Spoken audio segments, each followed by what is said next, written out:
Class, welcome back बच्चों। लो प्यारे बच्चों, स्टार्ट करते हैं नया लेक्चर। बेटा एक नए लेक्चर की शुरुआत कर रहे हैं एक नए कंसेप्ट के साथ। बेटा ट्रेड डिस्काउंट और कैश डिस्काउंट पर हम ऑलरेडी चर्चा कर चुके हैं। ट्रेड डिस्काउंट और कैश डिस्काउंट वाली चर्चा को हम कंटिन्यू कर रहे हैं, आगे बढ़ा रहे हैं। बेटा अब आगे जो है इसका सबसे कॉम्प्लेक्स फॉर्म देखने जा रहे हैं। ठीक है जी, पुराने बच्चों सबने की हुई है, उनके लिए रिवीजन और नए वाले बच्चों को बेटा थोड़ा और ज्यादा फोकस करना होगा। वो करते हैं जरा स्टार्ट। आप एक बार फटाफट से मेरे साथ साथ एग्जाम्पल नोट डाउन कर दो। एग्जाम्पल लिखना फटाफट से।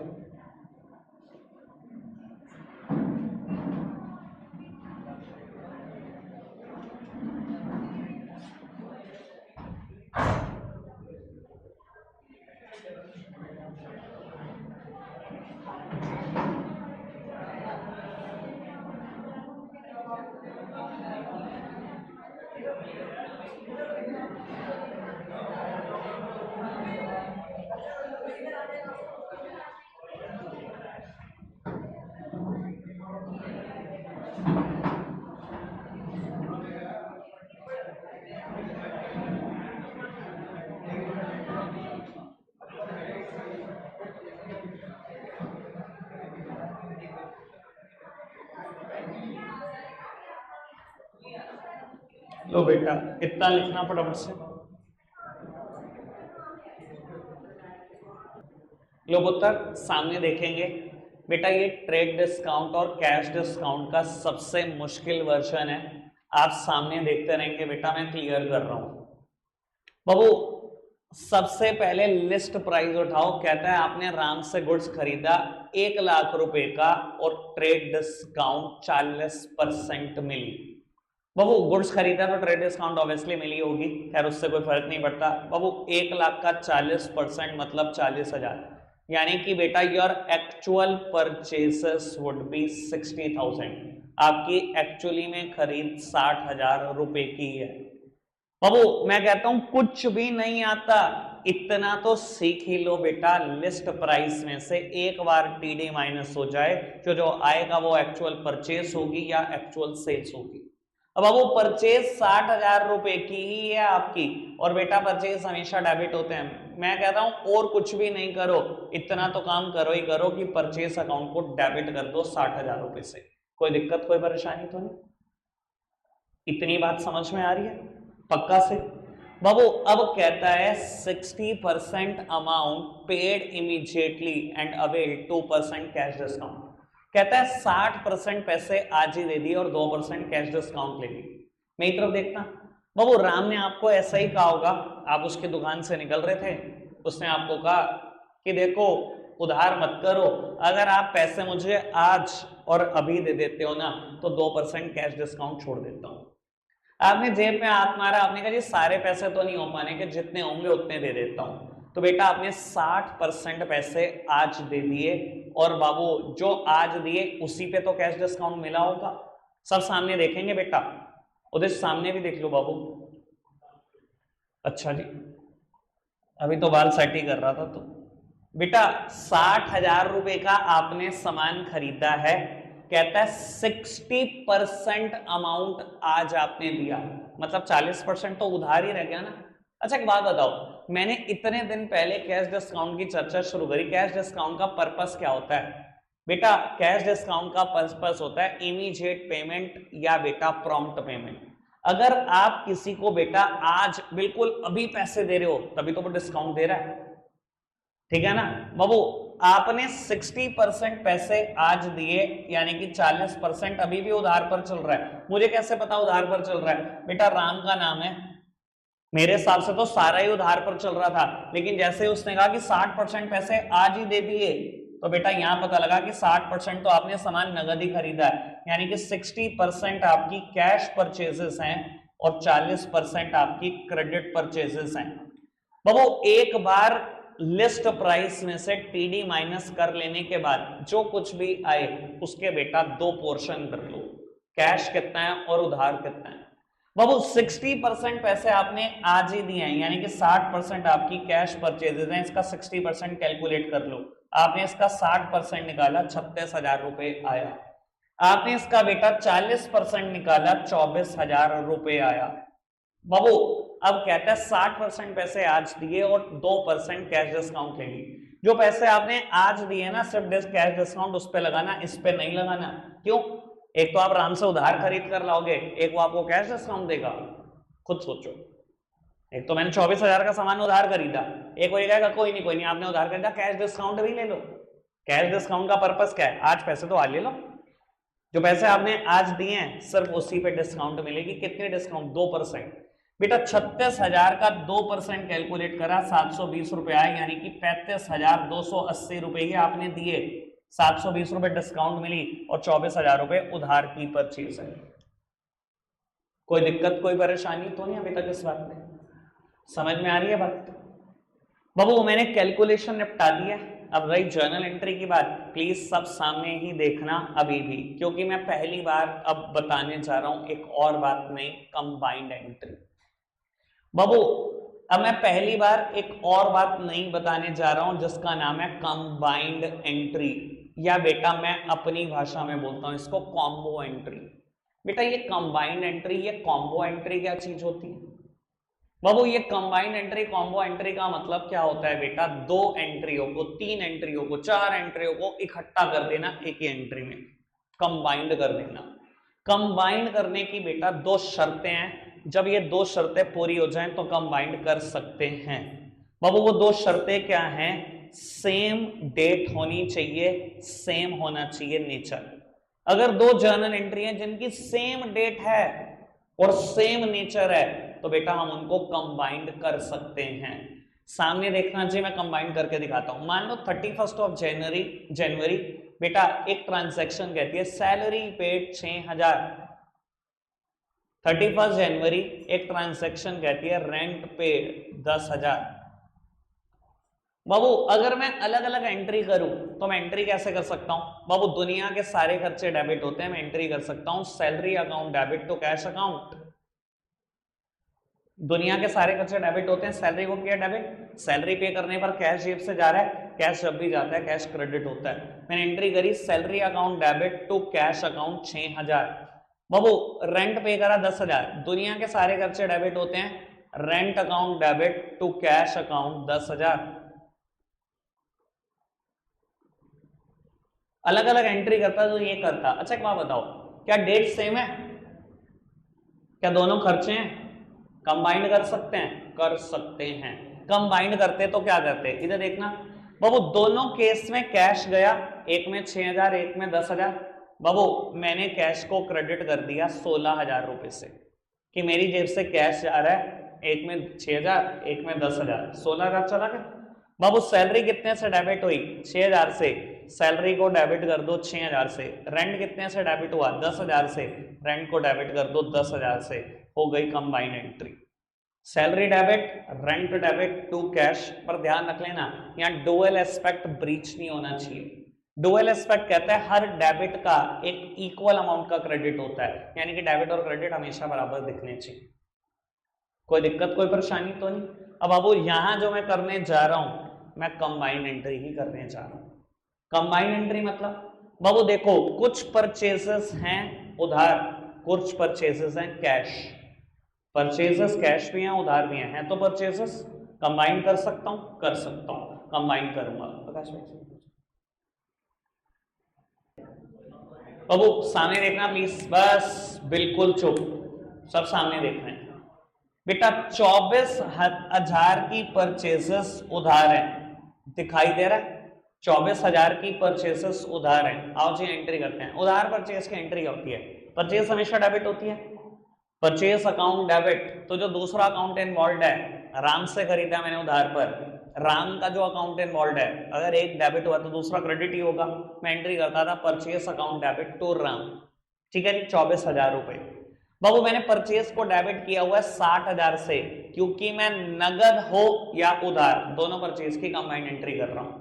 तो पहले मैंने बेटा उधार वाली बात लिखी, परचेज अकाउंट डेबिट 60,000 तो राम 24,000, कोई दिक्कत तो नहीं। अब कैश वाली बात इधर देखना बाबू, नगद सामान खरीदा तो 36,000 का, पर मैंने 36 नहीं दिए, मैंने पैसे दिए 35,280, 720 की तो मुझे डिस्काउंट मिली है ना, 2% जो मिली है। वो पैसे तो दिए, जितने भी दिए। पैसे जब भी जाते हैं जेब से कैश क्रेडिट होता है। बाबू मैंने एंट्री करी तो कैश अकाउंट, कैश को क्रेडिट कर दिया 35,280 से। 720 की मुझे डिस्काउंट रिसीव हुई है। बेटा दुनिया की सारी इनकम क्रेडिट होती है, मैंने बेटा इनकम को कर दिया credit to discount received account 720 रुपए। यानी कि purchase account debit to Ram to cash account to discount received account. कोई दिक्कत, कोई परेशानी? बात क्लियर? यानी कि बेटा ऐसे क्वेश्चन में ना गेम सिर्फ और सिर्फ कैलकुलेशन की है। लिस्ट प्राइस माइनस करो टीडी जो आए एक्चुअल परचेज या सेल है, दोनों पार्ट में डिवाइड करो, जितना कैश जितना क्रेडिट। बेटा कैश वाले पोर्शन पे ही कैश डिस्काउंट मिलेगी, क्योंकि इसका लॉजिक है प्रॉम्प्ट पेमेंट। उधार करोगे और उम्मीद करोगे डिस्काउंट मिले, किस बात के डिस्काउंट? ठीक है जी। बाबू एक एग्जांपल मेरे साथ साथ लिखना शुरू करना, लिखो फटाफट से।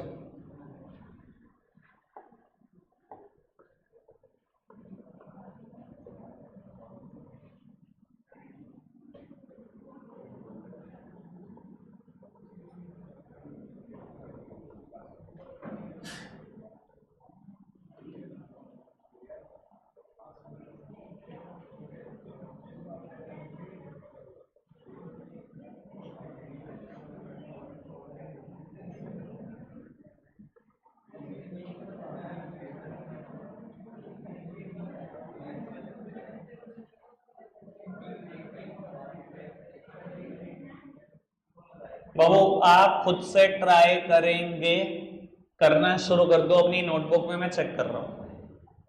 आप अपनी नोटबुक में करना शुरू कर दो, मैं चेक कर रहा हूं। सामने देखो, अगर आप सामने ना देखें ना पिटाई भी कर दूंगा। बेटा सामान बेचा है 90,000 रुपए का, 30% ट्रेड डिस्काउंट है। सबसे पहले बेटा लिस्ट प्राइस लिखो, कितने का सामान बेचा? 90,000, 30% ट्रेड डिस्काउंट है। बेटा ट्रेड डिस्काउंट को माइनस कर दिया लिस्ट प्राइस में से, 30% निकाला, 90,000 का 27,000 माइनस कर दिया। ये बेटा जो लिस्ट प्राइस में से टीडी माइनस करके आया वो एक्चुअल सेल्स है। बेटा कुछ कहे कि नहीं कहे, सेल्स की फिगर को बदल नहीं सकते, कुछ भी कर लो, सेल्स हमेशा क्रेडिट होती है। मैंने जर्नल एंट्री में करी क्रेडिट, सामने लिख दिया अमाउंट 63,000 रुपए।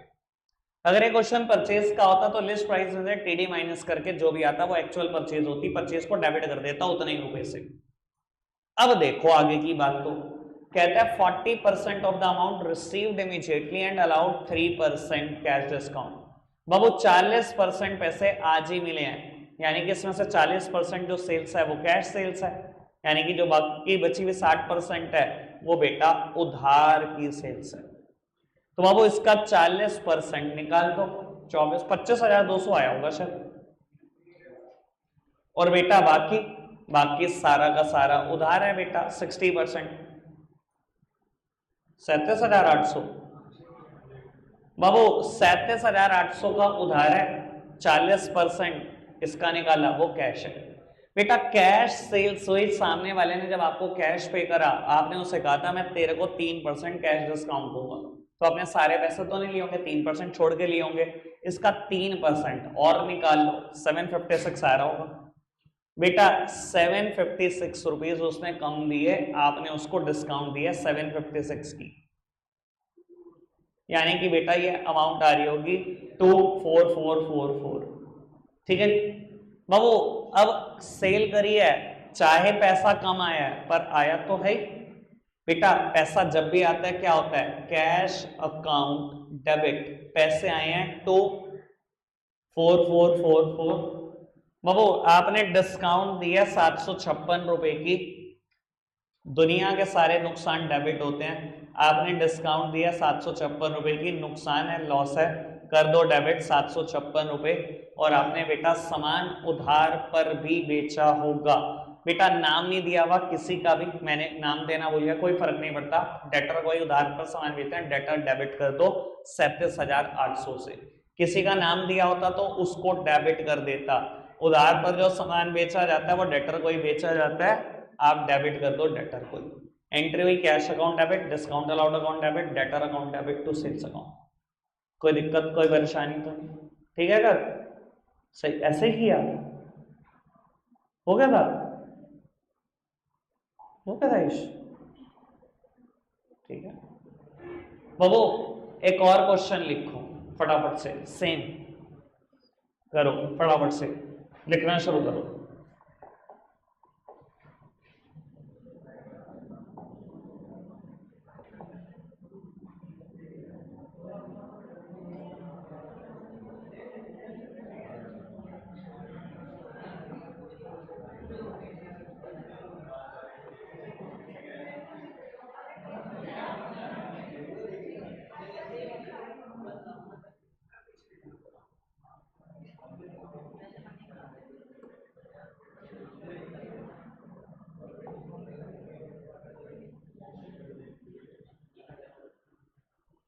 Purchase goods from Mohan 8 lakh, trade discount 40%, 70% of the amount paid immediately and avail 1% CT। ये है क्वेश्चन, फटाफट से करके देखो।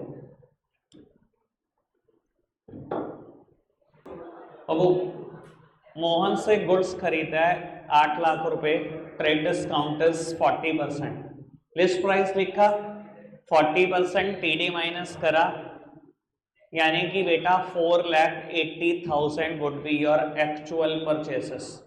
और ये बाबू परचेज 4,80,000 होने से कोई रोक नहीं सकता। शिवम भाई सामने भी देख लिया करो बेटा, परचेज को डेबिट कर दिया मैंने 4,80,000 रुपए से, कहते हैं 70% of the amount paid immediately, यानी कि 70% जो आपकी परचेजेस है वो कैश है, यानी कि बेटा बची भी कितनी है 30%, वो आपकी उधार है परचेजेस। बाबू इसका 30% निकाला 1,44,000 आया, ये तो आपकी उधार की परचेजेस है। बाकी बची हुई 3,36,000 ये शायद आपकी कैश परचेजेस है। बेटा कहता है अवेल करी 1% कैश डिस्काउंट, इसका 1% निकाल लो 3,360, बेटा ये आपको कैश डिस्काउंट मिली है, यानी कि आपने एक्चुअली में पेमेंट कितनी करी है 332640।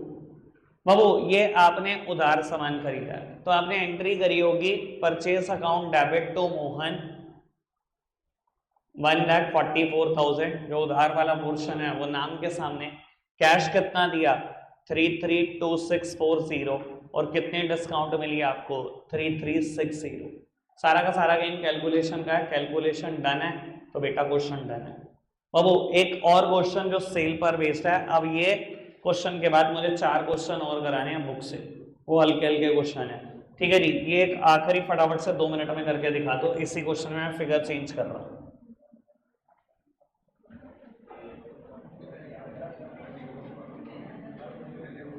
कर दो ये क्वेश्चन फटाफट से। परचेस सोल्ड करा है गुड्स 1.5 लाख रुपए का, 20% टीडी है, 60% अमाउंट अभी मिला है और 2% कैश डिस्काउंट आपने दी है। फटाफट से स्टार्ट कर दो, सॉल्व कर लिया होगा। 1.5 लाख रुपए का सामान बेचा है, 20% इज द टीडी, यानी कि बेटा your actual sales would be 1,20,000। Sale हमेशा क्रेडिट होती है, 1,20,000 रुपए क्रेडिट कर दिए। अब वो कहता है 60% अमाउंट अभी रिसीव कर ली, तो यानी कि 60% कैश सेल्स है, बच्ची भी बेटा 48,000 उधार है। जो उधार है मैंने डेटर के सामने वो भी पोस्ट कर दिया, क्योंकि उधार की सेल में और कोई एडजस्टमेंट नहीं हो सकती। बाबू जो आपने कैश सेल्स करी उसके लिए आपने 2% कैश डिस्काउंट भी दिया, जब आपने 2% निकाला होगा तो 1,440 रुपया होगा। तो बाबू ये अमाउंट कैलकुलेट हुई होगी 70,560। बाबू वो सामान बेचा तो पैसे आए 70,560, डिस्काउंट दी, नुकसान है, नुकसान डेबिट होता है 1,440 रुपए, डेटर 48,000 और ये। ठीक है जी बाबू, ये मैक्स लेवल है कैश डिस्काउंट और ट्रेड डिस्काउंट का। अब मैं इसकी चर्चा और नहीं करूंगा, बस बुक के क्वेश्चन कराने मुझे इस पर बेस्ड। तो मैं बेटा बुक के क्वेश्चन एक बार जरा आपकी स्क्रीन पर ले आऊं, और उसके बाद बेटा मेरी तरफ से इसकी चर्चा नहीं होगी अब।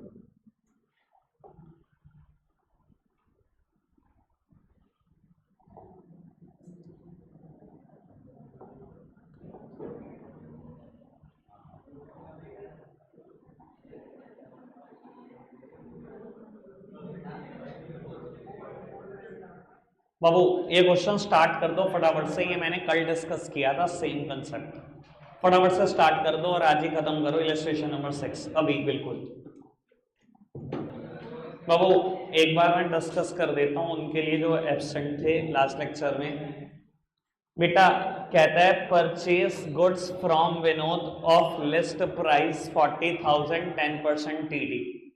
बेटा लिस्ट प्राइस में से ट्रेड डिस्काउंट माइनस करो, ये आपके एक्चुअल परचेजेस है। कहते हैं आपने विनोद से गुड्स खरीदा 36,000 का, एंट्री हुई होगी purchase account debit to Vinod 36,000। बाबू कहता है आपने गुड्स वापस कर दिया विनोद को लिस्ट प्राइस 1000, काम की बात है।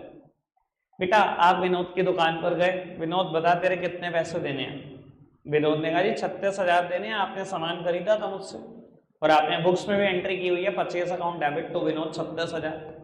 वो आपने विनोद को कहा कि विनोद ये पड़ा हुआ 1,000 रुपए का सामान वापस, अब मैं तुझे 35,000 दे दूंगा। कल भी मैंने ऐसे समझाया था। वो विनोद ने क्या बोला, ज्यादा समझदार मत बनो। ये उसने क्यों बात बोली, बेटा जब आपने गुड्स खरीदा था, प्लीज सामने देखो, क्या एमआरपी पे खरीदा था? नहीं, डिस्काउंट मिली थी ना, डिस्काउंट मिली थी ना। बाबू आपने 10% डिस्काउंट ली और बेटा आपने 36,000 का सामान खरीदा हुआ दिखाया। बेटा जब वापस करने आ रहे हो सामान विनोद को, क्या लिस्ट प्राइस पे वापस होगा? नहीं होगा ना लिस्ट प्राइस पे वापस। जब खरीद रहे थे तो विनोद को कह रहे थे ला डिस्काउंट दे, डिस्काउंट दे। जब वापस करने आ रहे हो तो क्या कहोगे, एमआरपी पे वापसी ले। भैया अगर डिस्काउंट मिलके ही मिला था गुड्स तो बेटा वापसी के टाइम पर भी डिस्काउंट माइनस होगी, तभी कैलकुलेट होगा एक्चुअल आपकी परचेज रिटर्न कितनी है। बाबू आपने 1,000 रुपए लिस्ट प्राइस का सामान वापस करा, खरीदते टाइम 10% डिस्काउंट मिली थी, अभी भी 10% डिस्काउंट की बात होगी, यानी कि जो आपने सामान वापसी किया वो 900 रुपए का है। एंट्री क्या की होगी, बिल्कुल परचेज की उल्टी एंट्री, एंट्री की होगी Vinod debit to purchase return 900 रुपए। ठीक है जी। अब आप वो प्रैक्टिकली सोचो, आपने विनोद के कितने पैसे देने हैं। 36,000 का सामान खरीदा था, 900 का सामान वापसी कर दिया। 36,000 माइनस 900, 35,000, 100 रुपए देने। बेटा कहता है आपने पेमेंट कर दी 34,000 in full and final settlement. देने कितने थे, 35,000 100 रुपए। 34,000 में फुल एंड फाइनल सेटलमेंट। बेटा जब भी word full and final settlement आएगा हमेशा क्वेश्चन में डिस्काउंट हो। ठीक है जी। तो बाबू पूरी सेटलमेंट कर दो, विनोद को 35,000 100 रुपए देने हैं, बुक से खत्म कर दो 35,000 100 से। आपने विनोद को डेबिट किया होगा 35,000 100 से, पैसे दिए 34,000, पैसे जब भी जाते हैं कैश को क्रेडिट करते हैं, कैश को क्रेडिट करा 34,000 से, 1,100 रुपए की आपको डिस्काउंट मिली। ठीक है जी। मैंने वैसे तो ऑलरेडी करा चुका हूँ ये उनके लिए मैंने बोला जो एब्सेंट थे। इलस्ट्रेशन नंबर 7 और 8 आपके लिए होमवर्क होगा, लिख लो। कल बेटा बच्चे बाहर जाएंगे, मैं पहले बता रहा हूँ, और हुआ भी ऐसा ही था एक्चुअली में, लास्ट डे जो एब्सेंट थे। ठीक है ना जी। अगर होमवर्क पूरा नहीं होगा बाहर जाना पड़ेगा। आप आए नहीं थे ना इसलिए आपको नहीं पता, लग जाएगा पता अगर होमवर्क नहीं करके आओगे तो। रखते हैं आज के लिए इतना ही है प्यारे बच्चों, बाय बाय।